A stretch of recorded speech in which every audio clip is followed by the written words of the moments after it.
¿Por qué el Papa Francisco decidió mantener oculto un testimonio tan impactante hasta el último momento? Desde revelaciones personales hasta advertencias proféticas. ¿Será este el documento que sacuda los cimientos del Vaticano? Número 16. Mute del Papa Francisco. En un giro profundamente sombrío de los acontecimientos, el Vaticano ha confirmado oficialmente que el Papa Francisco falleció el lunes de Pascua, 21 de abril de 2025.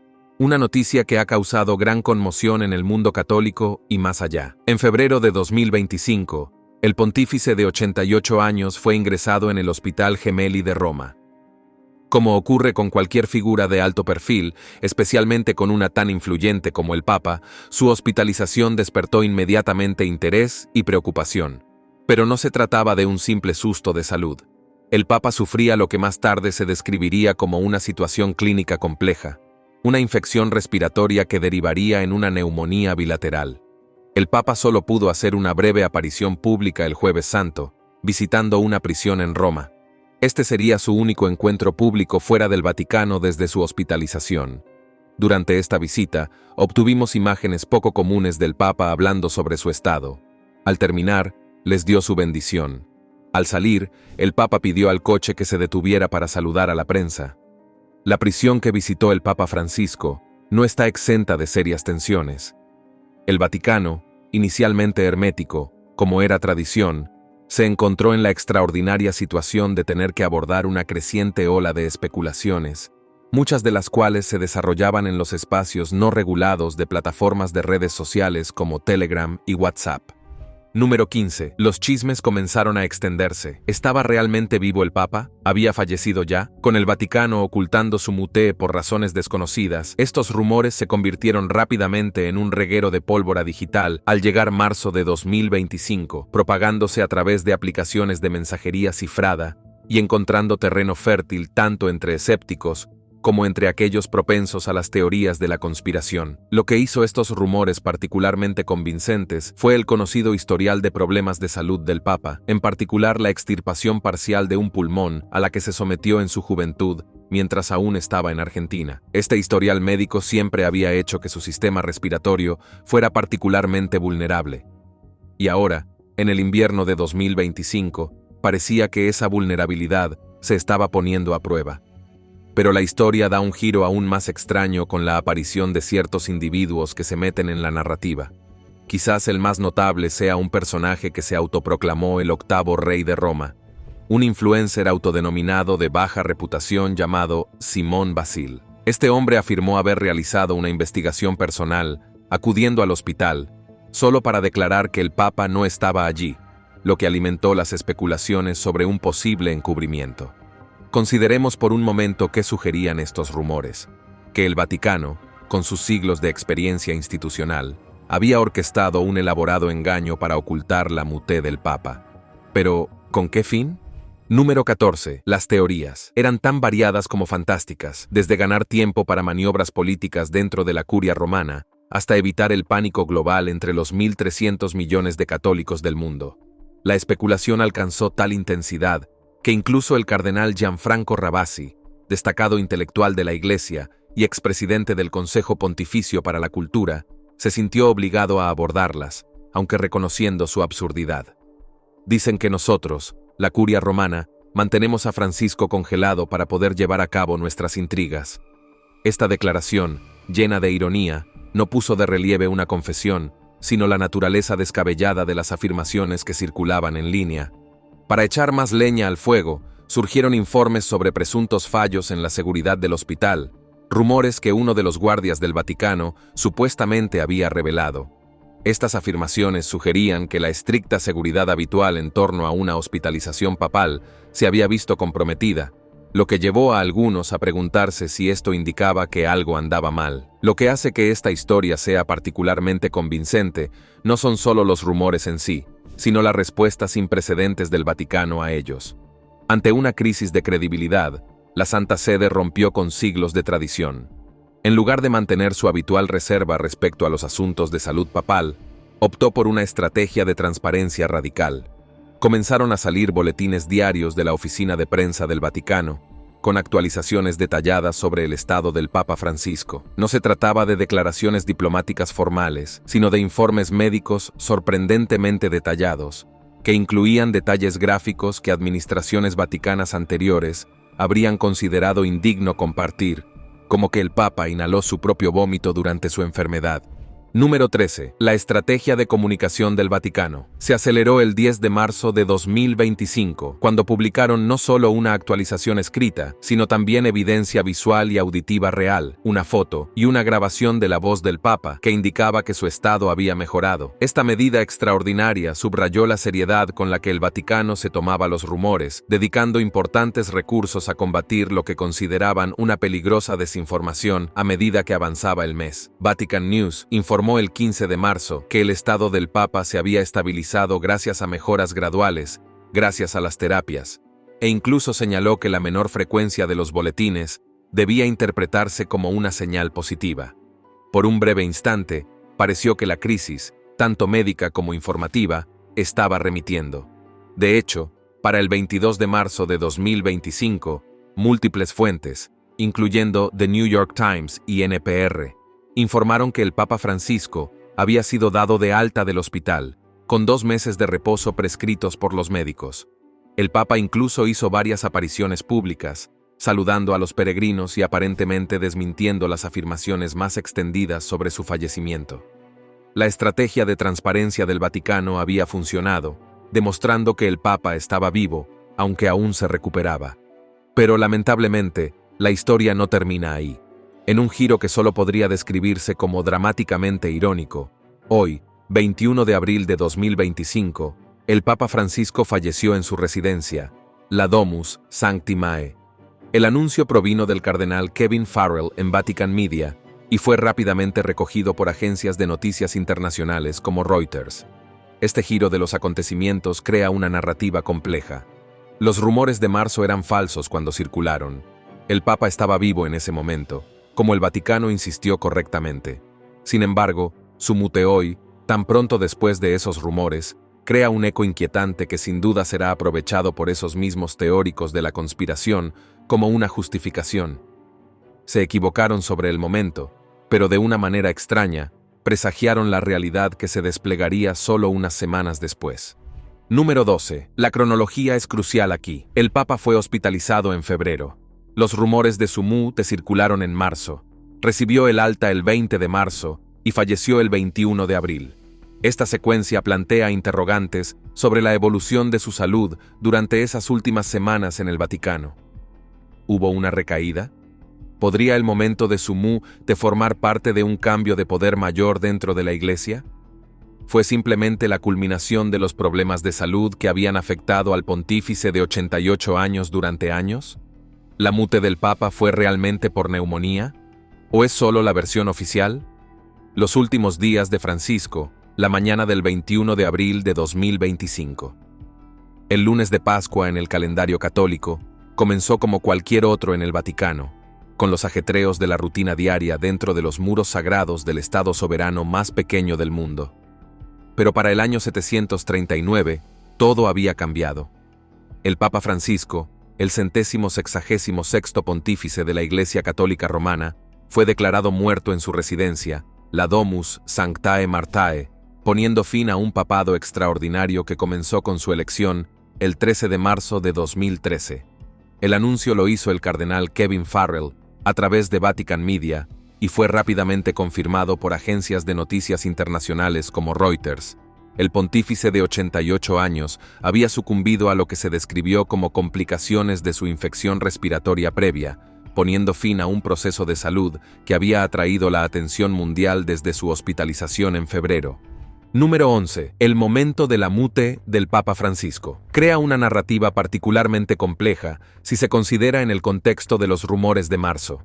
Esas afirmaciones sobre su fallecimiento prematuro, tan vigorosamente desmentidas por el Vaticano en su momento, adquieren ahora una incómoda cualidad profética. Aunque erróneas en sus afirmaciones iniciales sobre que el Papa estaba vivo en marzo, las teorías conspirativas presagiaron lo que sucedería pocas semanas después, creando una incertidumbre y una simetría inquietante que parece casi predefinida en su ironía. Este momento plantea inevitables preguntas sobre la condición real del Papa durante su último mes. Tras ser dado de alta del hospital el 22 de marzo con instrucciones de 2 meses de reposo, su fallecimiento se produjo considerablemente antes de lo previsto en el cronograma de recuperación. ¿Se trató de una recaída repentina? ¿Su estado era más precario de lo que se reconoció públicamente tras su alta? ¿O se trató simplemente de la impredecible progresión de la enfermedad en un paciente anciano con vulnerabilidades respiratorias preexistentes? Lo que sí sabemos proviene principalmente de un artículo del New York Times publicado el 27 de marzo de 2025, que citaba al médico del Papa afirmando que Francisco estuvo a punto de morir durante su hospitalización. Esta revelación, posterior a su alta pero antes de su fallecimiento, sugiere que su estado había sido, de hecho, más crítico de lo que inicialmente se había descrito en las actualizaciones en tiempo real. Esto indica que, mientras el Vaticano trabajaba para desmentir los rumores sobre la muerte del Papa, se enfrentaba simultáneamente a una situación médica que lo había llevado peligrosamente cerca del mismo desenlace que negaban. El Vaticano se enfrenta ahora a un delicado reto comunicacional: cómo reconocer la muerte del Papa sin dar crédito inadvertidamente a las mismas teorías conspirativas que tanto se esforzaron por desacreditar. La coincidencia de rumores sobre su muerte en marzo y su muerte real en abril crea una vulnerabilidad narrativa que los escépticos y los teóricos de la conspiración sin duda explotarán. Dijeron que había muerto en marzo y lo negaron. Número 10. Ahora dicen que murió en abril. ¿Por qué deberíamos creerles ahora? Esta predecible línea de cuestionamiento presenta un desafío único a la credibilidad. Este escenario se complica aún más por la reputación histórica del Vaticano como lo que algunos han caracterizado como una guarida de intrigas. Durante siglos, el funcionamiento interno de la Santa Sede ha estado rodeado de secretismo, con decisiones tomadas a puerta cerrada y la información cuidadosamente controlada. Si bien el Papa Francisco se esforzó por aumentar la transparencia durante su papado, el legado institucional de discreción crea un terreno fértil para el escepticismo, especialmente en momentos de transición como este. Cabe destacar que, a lo largo de su papado, Francisco enfrentó no solo problemas de salud, sino también amenazas a la seguridad. En su autobiografía de 2024, Spara Hope afirmó que la inteligencia británica y la policía iraquí frustraron un complot que involucraba a 2 terroristas suicidas contra su visita a Mosul, Irak, en marzo de 2021. Si bien el exgobernador de Nínive, Najm al-Jabouri, negó dicho complot, la afirmación pone de relieve los riesgos asociados a las iniciativas de Francisco, especialmente en regiones vulnerables. Más recientemente, en septiembre de 2024, las autoridades indonesias arrestaron a 7 sospechosos, presuntamente inspirados por ISIS, que planeaban atacar al Papa Francisco durante su visita a Indonesia. Según se informa, el complot estuvo motivado por la indignación generada por la visita de Francisco a una mezquita histórica y la interrupción de una transmisión de la llamada islámica a la oración. Dichas amenazas demostraron tanto el impacto global de la labor interreligiosa de Francisco como la controversia que a veces generó. Número 9. La noticia de la muerte del Papa ha provocado una oleada de reacciones en todo el mundo. Líderes mundiales han expresado sus condolencias y elogiado su legado, mientras que las redes sociales se han visto inundadas de homenajes y comentarios críticos que reflejan la naturaleza polarizadora de algunas de sus reformas progresistas. En la que sería su última aparición pública, el Papa Francisco demostró su constante preocupación por los conflictos globales, en particular la situación en Gaza. Su mensaje de Pascua, pronunciado por un funcionario del Vaticano, reveló su profunda compasión. Sono vicino le sofferenze de Cristo. Su mensaje continuó con un sincero enfoque en la crisis humanitaria en Gaza. En su último discurso de Pascua, Francisco también hizo un apasionado llamado a la paz, instando a la acción inmediata. Además, enfatizó su preocupación por quienes sufren hambre y violencia. En Reddit, un usuario de R-Catholicism expresó conmovedoramente: «Estoy desconsolado». El Papa Francisco fue un ejemplo de humildad y compasión, siempre luchando por los pobres y marginados. Mientras tanto, en X, algunos usuarios expresaron opiniones más críticas. Uno de ellos afirmó que muchos no creíamos que el Papa Francisco fuera bueno para el cristianismo con su creencia progresista no bíblica. Su muerte no se celebra, pero es un alivio para muchos. Otro usuario de X predijo inquietantemente en febrero de 2025. Oh, pasará un día y medio aquí cuando muera el Papa Francisco. Número 8. Lunes de Pascua. Mucha gente será incapaz de contenerse y liberar más de una década de frustración acumulada. El hecho de que el Papa Francisco falleciera el lunes de Pascua, el día que celebra la resurrección de Cristo en la tradición católica, añade otra capa de complejidad simbólica a esta historia. Para los creyentes, este momento podría considerarse divinamente significativo. Para los escépticos, podría plantear dudas sobre si el anuncio coincidió con este día sagrado para maximizar su efecto simbólico. Independientemente de cuándo ocurrió realmente la muté, lo que es indiscutible es que la muté del Papa Francisco marca el final de una era importante para la Iglesia Católica. Nacido como Jorge Mario Bergoglio en Buenos Aires, Argentina, el 17 de diciembre de 1936, se convirtió en el primer Papa de América, el primero del hemisferio sur y el primer jesuita en ejercer el cargo. Su papado se caracterizó por sus esfuerzos para reformar la burocracia eclesiástica, abordar el cambio climático, interactuar con otras tradiciones religiosas y reorientar el énfasis hacia la misericordia y la inclusión. Todo ello mientras lidiaba con la continua crisis de abusos sexuales en la Iglesia y las divisiones internas entre facciones progresistas y tradicionales. Sus últimos meses, marcados por una grave enfermedad y rumores recurrentes, añaden un complejo final a este legado. La naturaleza pública de sus problemas de salud, sumada a la transparencia sin precedentes del Vaticano al abordar la desinformación, creó un momento histórico único donde las instituciones antiguas y los desafíos de la era digital colisionaron a plena vista de una audiencia global. Conforme la Iglesia Católica entra en el período de duelo formal conocido como sede vacante y comienzan los preparativos para el cónclave que elegirá al sucesor de Francisco, los acontecimientos de febrero a abril de 2025 serán sin duda objeto de estudio por parte de académicos de historia religiosa y comunicación de crisis. Número 7. Las lecciones son múltiples. La adaptación institucional en la era digital, la persistencia de las teorías conspirativas, a pesar de la evidencia en contrario, y los desafíos de mantener la credibilidad cuando las coincidencias crean alineamientos narrativos desafortunados. Para los 1.300 millones de católicos en todo el mundo, este período representa tanto el final como el comienzo, el fin del papado transformador de Francisco y el inicio de un nuevo capítulo cuyos contornos aún están por definirse.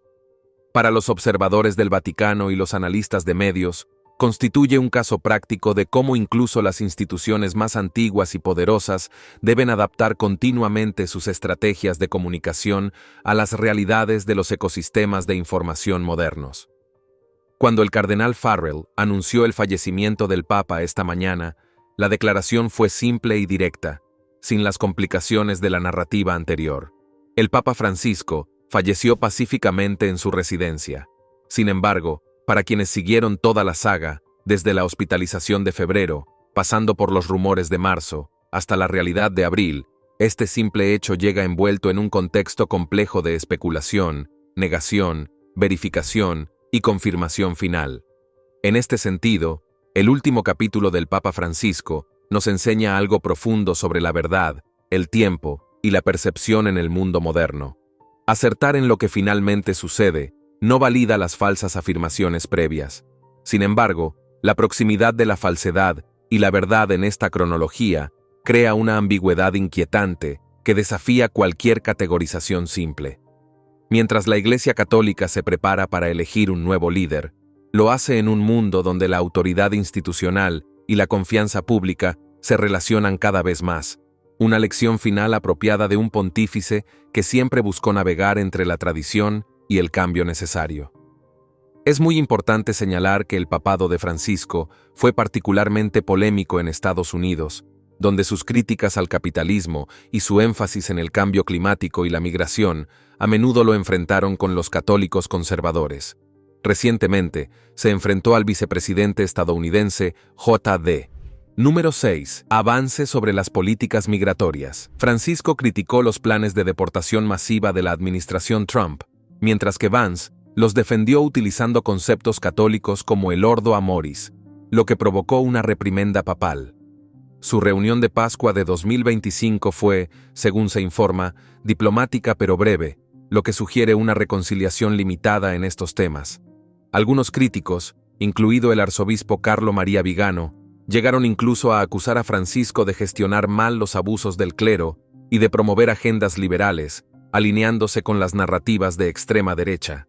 El obispo Joseph Strickland, destituido de su diócesis de Texas en 2023, incluso lo calificó de papa dictador, por lo que percibía como un menoscabo de las enseñanzas de la Iglesia sobre el aborto y el matrimonio igualitario. Ahora, mientras la Iglesia entra en el período formal de duelo conocido como novendiales, 9 días de ritos funerarios, la atención se centra inevitablemente en el proceso de selección del sucesor de Francisco y en el rumbo que podría tomar la Iglesia Católica en los próximos años. El cónclave para elegir a un nuevo papa suele comenzar entre 15 y 20 días después de su fallecimiento, reuniendo a cardenales electores de todo el mundo en uno de los procesos electorales más antiguos y secretos que aún se practican en la actualidad. La pregunta que todos se hacen es: ¿continuará el próximo papa la visión progresista de Francisco o la Iglesia tomará un rumbo diferente? ¿Qué sucederá tras la mute del Papa Francisco?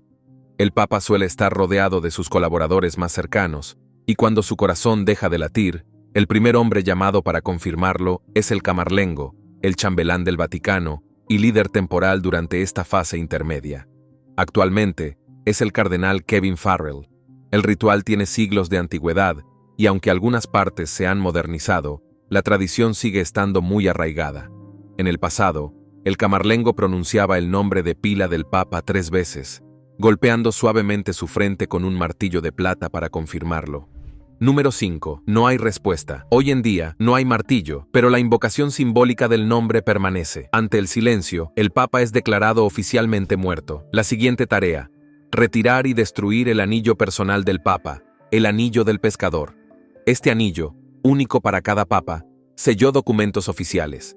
Destruirlo con un martillo de plata impide cualquier uso indebido tras su muté. Es un símbolo.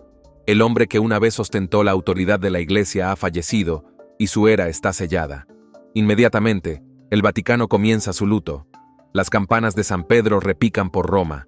Se cuelgan estandartes negros, las banderas ondean a media asta. El Vaticano emite un anuncio formal al mundo y en cuestión de minutos, los titulares estallan en los medios de comunicación internacionales. El Papa ha muerto. Ya sea que su fallecimiento fuera esperado por la edad o la enfermedad, o si fue una conmoción, el mundo comienza a contener la respiración colectivamente. Dentro del Vaticano, el camarlengo toma las riendas, pero solo con un rol de interino. No tiene la autoridad para tomar decisiones importantes ni crear nuevas leyes. Su trabajo se asemeja más al de un albacea de alto rango. Asegura las pertenencias del Papa, cierra sus habitaciones y organiza el funeral. A partir de este momento, todo sigue un guión cuidadosamente coreografiado conocido como Universi Dominici Gregis, la constitución oficial que rige lo que sucede durante una vacante papal. A continuación vienen las novembiales, un período de 9 días de luto y oración. Número 4. El cuerpo del difunto Papa es velado, primero en el Palacio Apostólico y luego trasladado a la Basílica de San Pedro. Durante este tiempo, decenas de miles de personas hacen fila, a menudo durante horas, solo para verlo por última vez. Algunos lo hacen por devoción, otros por puro respeto. Algunos lloran, otros caen de rodillas. Algunos susurran sus últimas oraciones y despedidas. Cada día, durante las novemdiales, se celebra una misa especial en memoria del Papa. Estos servicios atraen a destacados clérigos, políticos, miembros de la realeza y líderes religiosos de todo el mundo. No es inusual ver a jefes de Estado, patriarcas e incluso líderes de otras religiones acudir a honrar al hombre que fue la voz del catolicismo. Finalmente, el Papa es enterrado, generalmente en la cripta bajo la Basílica de San Pedro. A menos que haya tenido otro deseo, su tumba se convierte instantáneamente en un lugar sagrado, un lugar de peregrinación para los católicos de todo el mundo. Ahora que el Papa se ha ido, la Iglesia Católica entra oficialmente. Sede vacante, en latín, significa la sede está vacante. Esto significa que no hay papa y que no se puede tomar ninguna nueva ley eclesiástica ni tomar ninguna decisión importante. Los aposentos papales están sellados. El escudo de armas papal se modifica para reflejar este estado intermedio, mostrando dos llaves cruzadas bajo un paraguas rojo y dorado. Simbólicamente, la Iglesia hace una pausa. Con la sede de San Pedro vacía, la atención se centra en un solo asunto. Número 3. La elección del nuevo Papa. Esta responsabilidad recae en el Colegio Cardenalicio, compuesto por los principales líderes de la Iglesia de todo el mundo.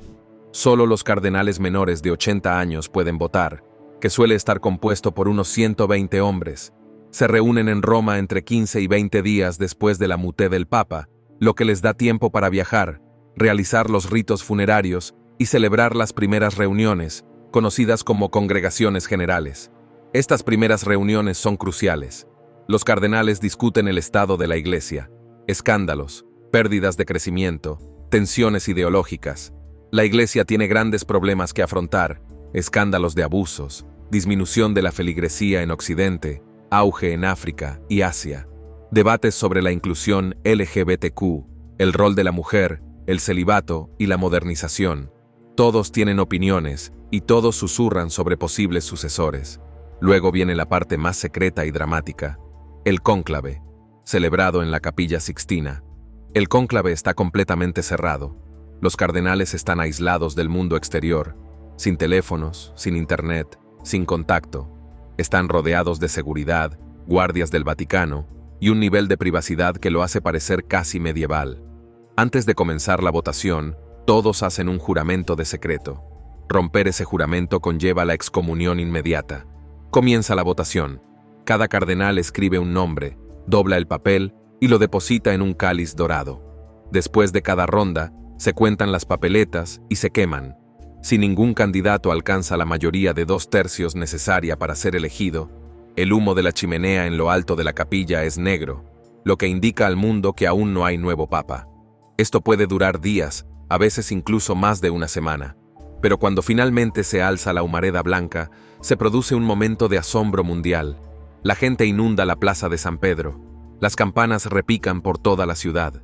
Número 2. El mundo sabe que se ha elegido un nuevo papa. El nuevo papa aparece entonces en el balcón de la Basílica de San Pedro por primera vez. El momento está cargado de dramatismo.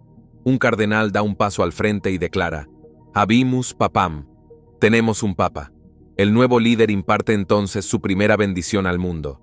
Puede sonreír, saludar con la mano o ponerse de pie solemnemente.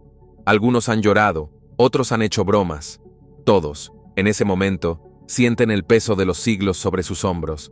También revela su nuevo nombre, elegido para reflejar su misión o honrar a alguien que lo precedió.